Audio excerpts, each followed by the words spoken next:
পার মধ্যে রশি লাগাইয়া টানতে টানতে কুয়ার মধ্যে ফালাইয়া দেয়।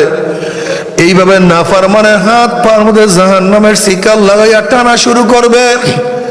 কত বাবা দেখবে ছেলেকে টানিয়া নিয়ে যায়, কত ছেলে দেখবে বাবাকে টানিয়া নিয়ে যায়।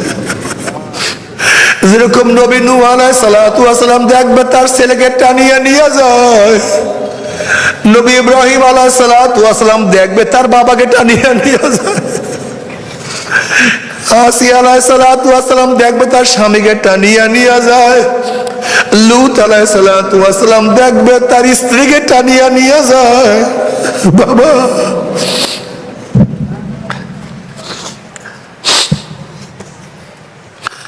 বেলাল হাবশী রাদিয়াল্লাহু দেখবে তার মালিককে টানিয়া নিয়ে যায়।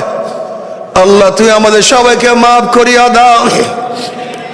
কত ভাই দেখবে ভাইকে টানিয়া নিয়ে যায়, কত বন্ধু দেখবে বন্ধুকে টানিয়া নিয়ে যায়। বন্ধু নামাজ পড়তো কিন্তু আর এক বন্ধু নামাজ পড়তো না। এক বন্ধু হালাল হারাম তমিজ করিয়া খাইতো, আর এক বন্ধু হালাল হারাম তমিজ করিয়া খাইতো না। বড় ওই নামাজি বন্ধুকে বেনামাজি বন্ধু কত টিটকারি ফাজলামি করতো। কিয়ামতের ময়দানে দেখবে ওই বন্ধু বেনামাজি বন্ধুর হাত পার মধ্যে জাহান্নামের শিকল লাগানো। ফাসাউফা তারা ইযিন কাশাফাল গুবারু পারাসুনতা কাছে কামে মারু। অন্ধকার পরিষ্কার হয়ে গেলে দেখতে পারবা অবস্থাটা কোথায়। বাবারে নামাজ কাজা করিও না, রোজা সারিও না রে বাবা।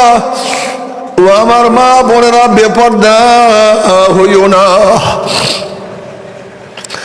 সামনে এমন এক অবস্থা আসতেছে খুবই কঠিন।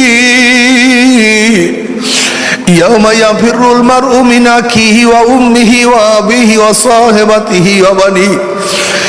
এমন একদিন আসতে আছে যেদিন আপন ভাই ভাইয়ের পরিচয় দেবে না, বাবা ছেলের পরিচয় দেবে না, ছেলে বাবার পরিচয় দেবে না, মা ছেলেকে সাহায্য করবে না, ছেলে মাকে সাহায্য করবে না।